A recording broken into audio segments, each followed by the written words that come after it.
do I think of this pre-season overall? Well, a bit of a damp squib. Not the greatest, was it? Yeah, you seem to see that attack looks a little bit stale.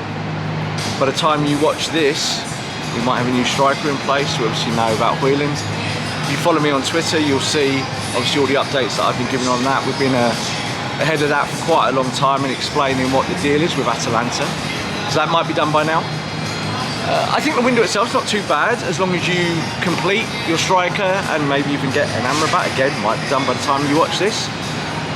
But I think for the new season there is a new expectation. You know, last year, you remember the campaign started so badly with Brentford.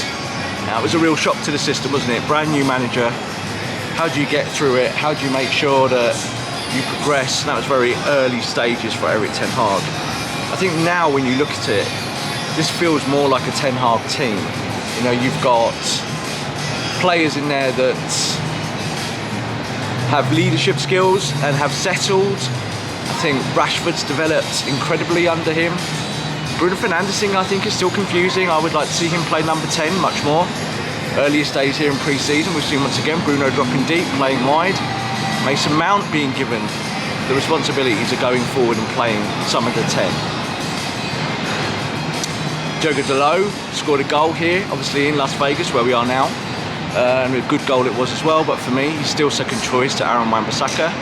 And we've seen the earliest incarnation of Andre Onana at our football club, which really is a kind of needle-turning moment for Manchester United to be able to play out from the back. And that's probably been my best takeaway, I think, from the whole of this tour, is that you now have a goalkeeper that can do things that just your other goalkeeper couldn't. No offence to David, legend of the football club, 4-time player of the year, Golden Glove winner as he leaves the football club. It wasn't that bad, guys. You know, I know a lot of people thought he was. Yeah, he wasn't great with his feet, that's understandable, we know that.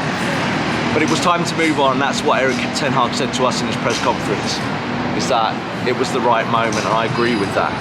So, overall, just an interesting pre-season, but, you know, don't get too high, don't get too low, as the catchphrase is, as I always say. I think when you look at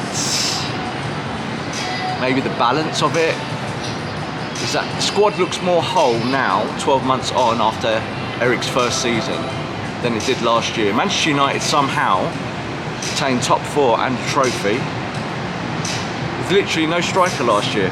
Obviously, Anthony Martial was injured for most of the campaign, so not too bad. I think this is, you know, it's a good moment for United, it's a good moment for Ten Hag. They now just need to ride that.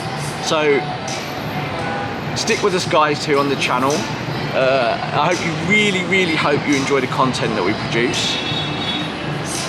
I'll be at Old Trafford for all the games, and certainly away for some of the away fixtures, and of course the whole European campaign.